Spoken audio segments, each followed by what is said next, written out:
Our first subject of the morning is immersive travel. And this is, let me just see what this is about. This is the rise of immersive travel and future trends. Now, immersive travel could be one of two things, and they're both going to be discussed this morning.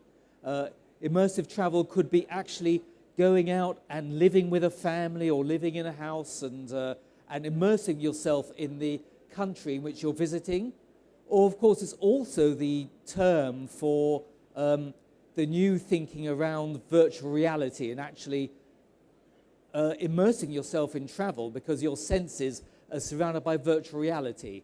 So these are the subjects we're going to be covering today. And we've got a great moderator who's going to cover this. So let me introduce her. Here's Mo. Come on stage, Mo. And Mo is Sales Director of GeoTourist. And she's going to introduce her panel. And we're going to have a great session. Thank you.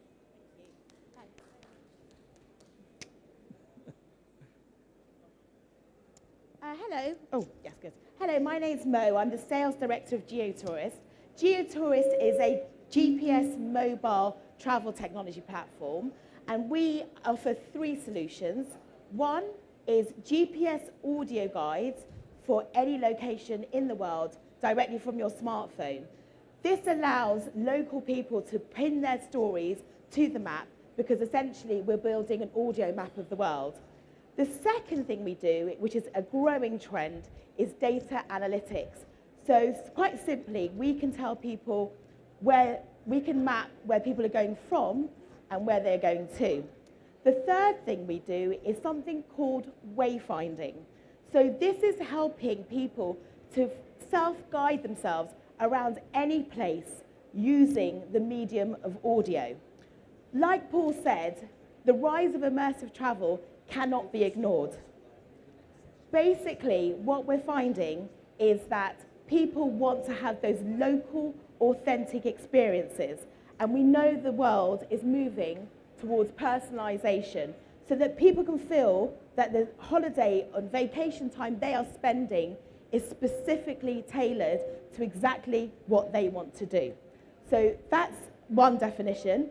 The other definition is using AR, VR, and MR, mixed reality, to create an experience of a place that people can really learn about a destination to either entice them to go to that place or perhaps to actually experience the place in a different way whilst they're there. I'm delighted that we've got three very esteemed colleagues talking about this subject. We have Daniel D'Souza, who I will allow him to introduce himself. So if I can invite our panelists up. Bernard Correa from WeGo and Mahendra from Pathfinder Holidays. So if you would like to take a seat, maybe here, and then I'll sit here.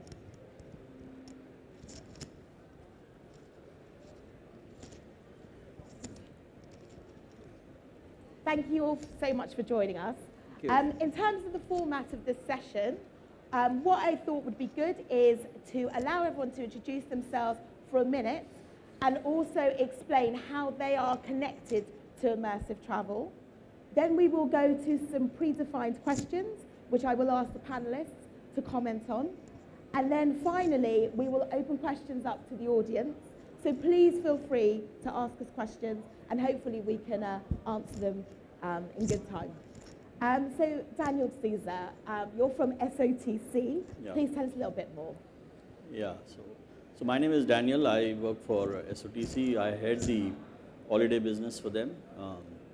So we're a large mainstream tour operator where we sell holidays plus have a travel business plus the MICE business. So what we do is we basically do different types of holidays, the group travel and the FIG travel and travel within India. So immersive travel is a very topical thing that's happening today in the industry today. So we've done quite a bit of work because what customers are doing now is apart from looking only for holidays like what she had mentioned, they're looking at more experiential stuff that they want to experience on their holidays. So today when a customer walks into your store or researches online, he basically knows most of the time what he wants to do, and we try and kind of tailor make experiences for them. which I think I'll talk about it Yeah, more. absolutely. And Thank you so much. Hand over to Bernard Correa from WeGo. So yeah, I'm from Vigo. What we do is we compare prices for flights and hotels.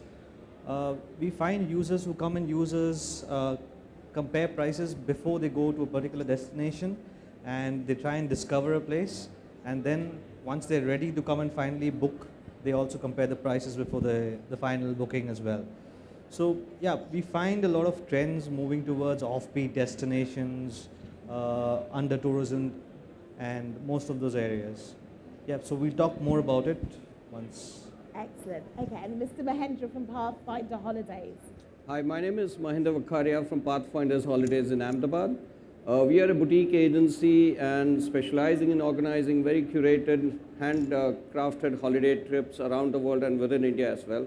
We do not have any program that's a pre-programmed plan.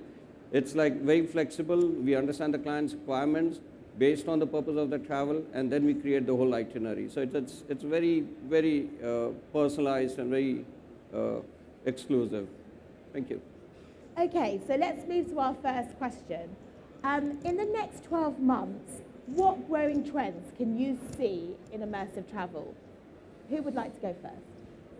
I'll go first. Okay, Mahendra. So it's a very thin line dividing between experiential and immersive, as you would say. But the fact of the matter is, the young millennials, which is very interesting and encouraging, is that they are more and more keen now to try out this form of an travel experience, which is, as we call, the immersive travel. No longer are they interested in going on a holiday where it is only an Instagram spot or a social media gratification spot. They are looking at more and more opportunities where they're going to be able to embrace and experience the culture of that place, you know. Right. And that, to my mind, is a very encouraging sign, and the millennials are driving it, you know. So that is very interesting. Oh, wow. Okay. Okay. Daniel? Yeah. So I think very rightly said. So what we are seeing customers doing, and what we are also working on, is where customers actually, for example, we have customers who actually want us to be planned because they don't know what places they want to see, but they exactly know how they want to feel. Okay, so more than coming to us and saying, you know, I want to go to the US or go on a holiday to Mauritius, they're saying this is what I want to feel on my holiday. So what we're trying to do is put together something that makes them happy or gives them some peace of mind, things like that. And what they're doing is also, you know, trying to see whether they can do a lot of localized stuff. So for example, if you see the trends in the market today, there are companies, for example, Google Trips themselves allows you to customize the trip and manages your entire logistics. Now that can happen either online or offline as well. Or somebody like us who kind of tied up with somebody in the US, where we allow a customer to actually plan his trip online. So in a matter of seconds, using our AI, so we have an AI tool which is called a trip planner by SOTC, where we actually put in a destination and the number of nights and what is his experience. Does he want to do hidden gems? He wants to do something exotic? What's the kind of mood he wants to be on his holiday? Yeah. So based on that, the tool then puts an itinerary together, and then he can pick and choose and shift. So there's a nice calendar which comes up. So basically, we give him an opportunity to choose the immersive experience that he wants. Okay. So these are new trends that we are seeing. Bernard? So for us, what we see is social is still a very major driver for people to discover a new place, as well as online videos as well, YouTube being a major influencer as well. We see people searching towards more of Spartan travel. That's the term being used, which is minimalistic travel. They're very considerate about what kind of ecological impact they're leaving with that particular destination. At the same time, we also see people switching, being more open to train compared to flights now, because again, flight shaming is the term that we discussed, right? Yeah, so yeah, that's one of the major drivers now. So people are more looking at more sustainability, what kind of impact they're leaving, and going on from there, yeah. Excellent. I mean, I think at GeoTourist, what we've discovered is this whole drive towards personalization. So our version 2 platform will allow a user to kind of customize their experiences. So let's say somebody's interested in architecture and food and a bit of sightseeing. They're going to be in a place for 3 days. They can literally mix and match and create their own personalized itinerary and guiding themselves around local places. So definitely I can see all of the comments you've made is definitely, it seems to be aligned, basically. So data and personalization is the next big step. Personalization, drilling down to individuals' searches and needs is what the industry is moving towards now. Okay. So my next question for you all is, with respect to the growing demands on travel technology, what do you think the challenges may be? Okay, if I have to start, Yeah, of course. technology is very helpful, of course, and more our industry is going to be highly dependent on the technology that's going to be, it's already existing and available, and that's coming up in the future. But to my mind, travel it's a very, how do you put it, till the human touch is not there in creating an experience for the customer, the best of the technology will fail, so somewhere or the other, it will have to be a very good synergized coexistence between the human touch and the technology that's available at hand. It helps in easing up the work or creating more opportunities or creating a better program for the customer. But human touch is extremely very critical, and without that, I do not think our industry will survive. And tourism is ultimately people-to-people collaboration and people-to-people relation, so somewhere the human touch will always coexist in spite of the technology that we have. Absolutely. Thank you. But I think, so what we're seeing with different types of segments is if you look at different archetypes that we have, I think if you ask the millennials today, they want to see whether I can do something without interacting with a human being. Like, for example, at the Singapore airport at Terminal 4, you can actually pass through without even having an interaction with anyone. So that's what possibly few customers want. Or if you look at what today's customers or the millennials need is, they want to see whether they can kind of on the go plan something while they're traveling. So what we're seeing selling now is they want to have a structure of a product, of an holiday. They say, okay, fine, I want to do 5 days in Dubai, for example, and they want the inner parts to be free and easy. So I want to decide on a Monday, okay, I'll have a dinner at a specific restaurant, and I should be able to book it then and there. Right. So those are things that we are seeing. There are also a new concept which is surrounding mystery. So there are companies which do weekends, and you pay for about 4 weekends in a year, and till the last 2 days we don't tell you where you're going. Yeah. And keep it as a surprise, and then just tell you what you need to pack and what kind of clothes you need to take. But the rest of the stuff reaches you 1 day before you leave. Right. So those are kind of things that immersive and local experiences that we're trying to sell. So Bernard? technology can play a role of a good and a bad as well. From a bad side, you can look at social media, and then you can look at a place being over touristy, and a lot of people going to a small destination which can't handle that many people. On the good side, it can also benefit us discovering new destinations. But technology only works if you have data and the human touch. Without data and human touch, you can't make technology work for you. I think one of the growing challenges that we can see with technology is the introduction of 5G and the resistance of some places to 5G technology. So I think that's one of the things that we'll be seeing, and that will be interesting over the next year. Taking a point that what he said, for example, the overcrowding is an issue in certain cities. Yes, over tourism. So, like for example, Amsterdam has done something very interesting where they actually direct you to other parts of the city where Yes. it's not crowded and try to manage the overcrowding, and that's basically done through technology. So I'm just saying, so there are different ways people are using it from a destination perspective and from a No, that's customer exactly what perspective. GeoTourist is helping some countries with, because there is a big problem with over-tourism, where some countries now have actually closed the Right. doors. Right. And so there has to be challenges about spreading those people to other areas to distribute the wealth and increase economies in other areas. Wow, it looks like there's a party going on here. Excellent. Okay, so my final question was really something that's very topical right now is the coronavirus, the Australian bushfires. this whole notion of flight scam, the flight shaming phenomenon. And given that there are so many disruptions that can happen, what solutions can technology bring to overcome some of those challenges? Sadly, the incident that's happening in this world, whether it's natural calamity or a man-made disaster, unfortunately, the tourism industry is the one that is impacted the first and always the last to recover from such incidents.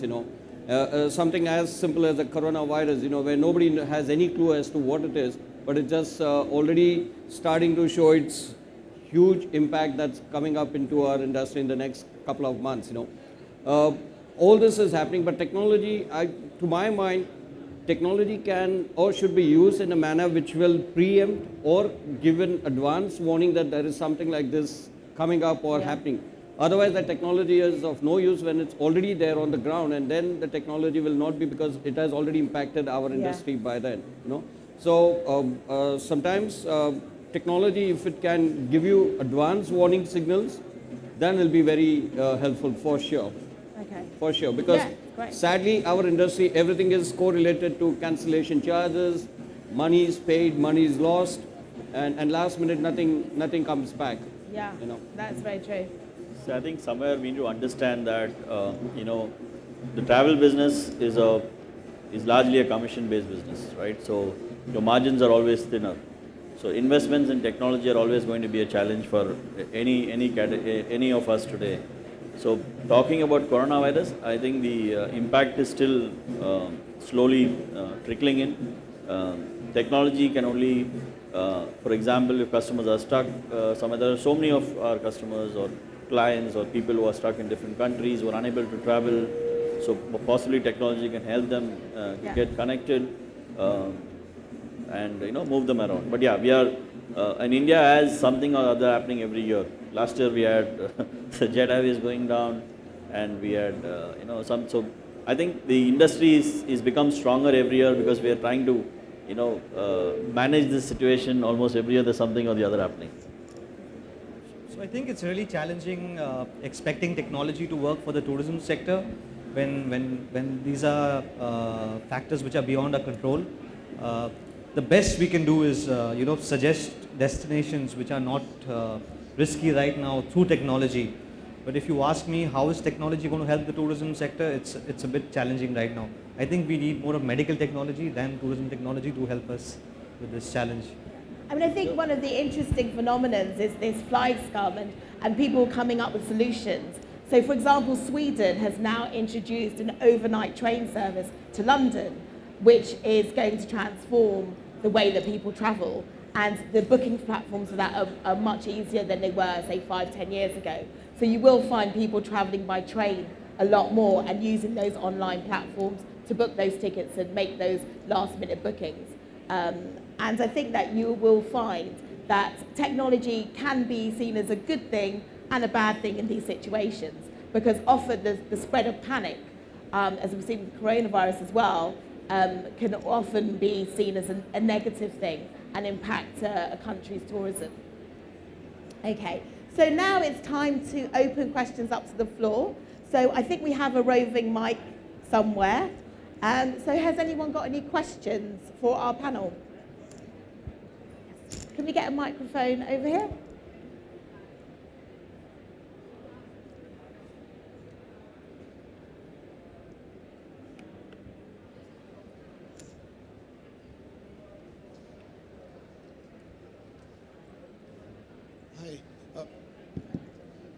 I'd like to know how travel agents and tour operators are moving towards specialization in their respective fields from just being general sales agent. I think that is something which is key to enticing the future generations, whether it's millennials or it is Gen Z. I mean, are we preparing ourselves for it? Okay, thank you for the question. So, so to answer your question, I think today, I think you hit the nail on the head. All of us are today trying to see whether we'll be even relevant over the next 3 years, if we don't change.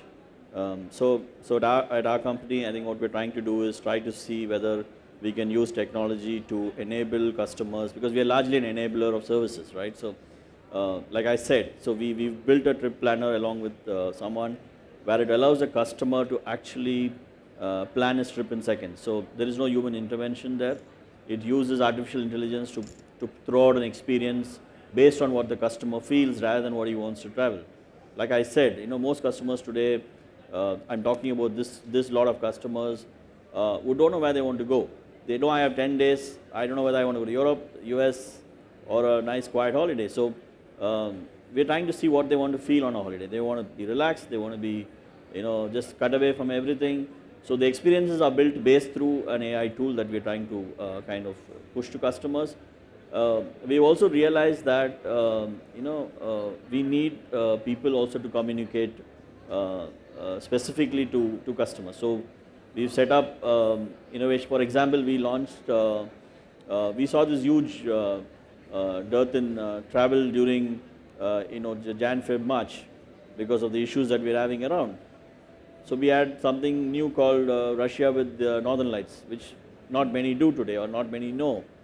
Because if you have to go to Scandinavia and do Northern Lights, it costs you about 3 lakh of rupees. But we did Russia Northern Lights at about 1,35,000, 1,40,000. So we saw a huge intake for that. So what customers are looking for is new experiences which they have not experienced before. And we've set up teams which actually interact with customers on a one-on-one basis. Yes. Both. Right. So we are omni-channel. So what we see online is what I have to offer offline, because a customer would see something on our website and walk into any of my 130 stores across the country and say, I want to take this experience. So we need to be equipped across the category. So if I have to add on to that, an agency like us, which is a very small boutique agency, with about 17 staff working for us, it's an everyday upgradation of a knowledge that you have to constantly keep working on it. Today, Uncle Google exposes a travel agency or a tour operator completely in terms of lack of information. So if the travel advisor in our company is not well versed with the destination he or she is wanting to sell to the customer, it will not work, because there's so much of information available online. So it is a constant effort at our end to keep talking to the staff, training them, updating the knowledge, discussing with the clients who've gone on a trip to a particular destination, get their feedback, evaluate the suggestions that we had made, make a kind of a dossier of what to promote, what not to promote, which hotel to promote, what was the feedback of a particular hotel. So it's a constant churning of data that we have to keep doing internally at our end, to make sure that we are able to bring on the table to the customer out of all the information that he has online, where we can add a little bit of extra value with our expertise and present it to him so that he gets a very good holiday experience, because the online information is sometimes more intimidating and confusing than helpful, So yeah, that's a constant thing. And like what he said, flexibility is very important, There are beautiful destinations not only in the world but within our own country as well. It's just that sometimes, like he said, the situation in Australia with the bushfires and all forced them or prompted them to do Northern Lights in Russia, which is a very interesting concept. So similarly, we have to be more flexible to create opportunities where you can quickly sell a weekend getaway or a short holiday to a customer. But that will only happen if you have the knowledge of that destination. And events like this is what is important, because then you get an opportunity to network, to understand and collaborate. I think also one of the things that's becoming a growing trend is the experiential tourism. So we've seen a massive increase in screen tourism, where people are going to a place because their favourite show. So Game of Thrones is an example, where people are going to Ireland and Croatia. And when they get there, how does the local tourism boards manage that? So if you're looking at tailoring those kind of holidays for your customers, you need to be aware of the growing trends in the world, not just about destinations, but food tourism is a massive increase. Veganism has become extremely popular. India is perfect for veganism. So it's one of those things that you can capitalize on if you understand what is happening in the world. So that is how you can adapt and think about different audiences and how you can serve them. So I feel for a travel agent to survive over the next 3 to 5 years, he should stop selling and become an educator. I think that's the key right now, because everything is available online. You can book your own tickets, your own hotels, your own tours, activities. But what is critical is the timing of the activities. What's the best time to go there? Is it the morning, the evening, the afternoon? Yeah. That information is missing. And apart from that, there's this small information which a traveler can benefit a lot out of, which only a travel agent can give him. No online portal can give him that, Yeah. except for someone who's been there. So moving into an educator role than a seller role is something that the travel industry needs. Absolutely. Okay. We have a question over here. Yeah, we discussed about the technology. So how is the travel agency looking at AI?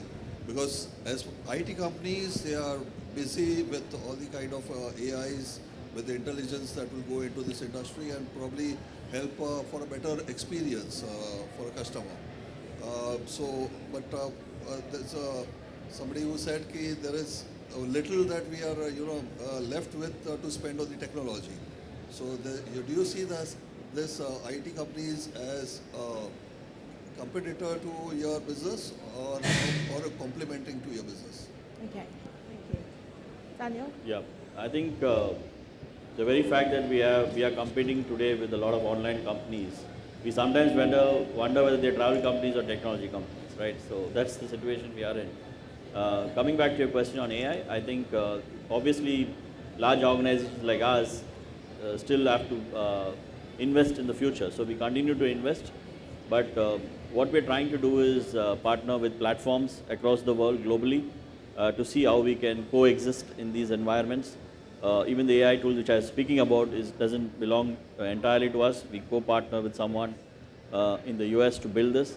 So what it does is, in the last 2-3 years, it's built patterns and of how customers actually travel, what they choose, and which are the hotels they choose, where do they want to go, and things like that. And based on that, it throws up recommendations to customers. So even in our store today, based on what customers have traveled in the past and what kind of holidays they've taken, it actually recommends a couple of options, although not completely AI. Obviously, you're competing with Google and people like that in this space. So it throws a preliminary kind of recommendation what a customer can take. Yeah, but investments are huge, so we can't do it ourselves. We normally co-partner. Like for example, we have something called On The Go. Like I said, customers today take shell packages, 4 nights Singapore, 4 nights Dubai, 4 nights in Switzerland, and they want to do things on the go. So we partner with Viator, which obviously is global. So they have more than 80,000 experiences which they can book online, subject to availability as they're traveling. So those are things that we do. So if I have to add, of course, all of us know that our industry is heavily dependent on technology, and big words like AI and data churning and data analytics, everything is there. But to my mind, and out of experience of so many years, to create that unique experience, till the human involvement is not there, technology is not going to be able to replace it. I don't know for how long a time in future, but till human involvement will have to be there very strongly along with the technology to create such travel experiences for the customers. So you don't think robots can become tour guides? I don't think so. I'm sure if you wanted to plan a holiday, you are not going to be very happy talking to an automated thing. The whole idea of travel is you travel because there is a basic urge in a human being to travel, and you travel because you want to experience the culture, you want to meet the people. The people make all the difference, and our industry is heavily dependent on the human resource. So to my mind, it's not going to replace at all. Okay. Okay, have we got any other questions? Okay, I've got a couple. So, do we think of technology as an aid or a threat? It's an aid. Yeah? Definitely. It helps, as I said, it does make a job very easier. Thanks to technology, the world has become a small village. We have customers who are sitting in USA. We don't even meet them. We've not met them personally, but we are doing work for them sitting in India. They're traveling out of USA directly to Australia, to New Zealand, to South Africa, and that's thanks to the technology. And of course, yes, on a recommendation of a previous client, you know. But the fact is, technology will exist, and it is helpful, no doubts about that. I think, Bernard, you were talking about data and how it's so integral. Yeah, it is. So technology will help you a lot in personalization, where an individual wants to go and based on his previous history of where all he's gone, what kind of spending power he has, what kind of cuisine he likes. So all that is stored these days. So technology is going to give you the most personal based travel that you ever look in the next 3 to 4 years based on the data that they have. Yeah, so that's something which is going to impact tourism in a different level altogether. Once AI comes into the picture, it's still not completely, yeah. So I think from an agent's perspective, what we've seen is technology is a great enabler of managing costs. Cost structures come down because today from a running an organization perspective, from running a P&L for a lot of organizations, because at the end of the day, all of us want to be profitable, right? So technology plays a great enabler in reducing your cost structures because it automates a lot of stuff in terms of ease of doing the business. From a customer standpoint, I think many clients today, or most of us, look at, can I easily book a package or book a ticket? And you look at, for example, Rigo themselves. Why do customers prefer that than walking to an agent? So ease of booking something or ease of doing business. So technology plays a great enabler in that. But often you can find that trying to book a holiday, in my own personal experience, I will go to about 20 to 30 different sources to try and work out what there is to do, how to get there. So I find that sometimes overwhelming, which is exactly why a travel agent has an advantage in actually understanding me as the customer and offering me, like taking away that headache and actually offering me a solution that sounds amazing at a competitive price. Because often it's not cheaper to book with online. That's so the other myth. Like what he said, human intervention will finally play a role. Yeah. But many customers or clients today use us at a discovery stage, at a research stage, and then they go and do everything themselves. Yes. So that's also happening. Yeah. But that's where we'll have to play very smartly in the sense that, like you say, to keep him interested, not give the whole picture at the first go, give him in bits and pieces. And more importantly, like you rightly said, there's so much of information available online, sometimes you're not sure whether what you're going to select as an option to book is going to be good, effective, authentic, genuine, or there are cases of Airbnb cheating happening. Clients have paid the money on Airbnb sites and they've lost the money. So a lot of things on the online sphere happening. So travel agents get involved there, and that's where we play the role. I think the other thing that I've noticed in terms of growing trends is exclusivity. So travel agents offering this unique experience. I heard in Canada that you could go and actually catch your own lobster and then cook it on the beach, for example, in Nova Scotia. So I think that's one of the things that, you can't just buy online and easily find and know that it's even there. So there's a real opportunity for travel agents to design something bespoke with the local people that they're working with and offering that experience as an exclusive package. Have we got any more questions from the audience? Don't be shy.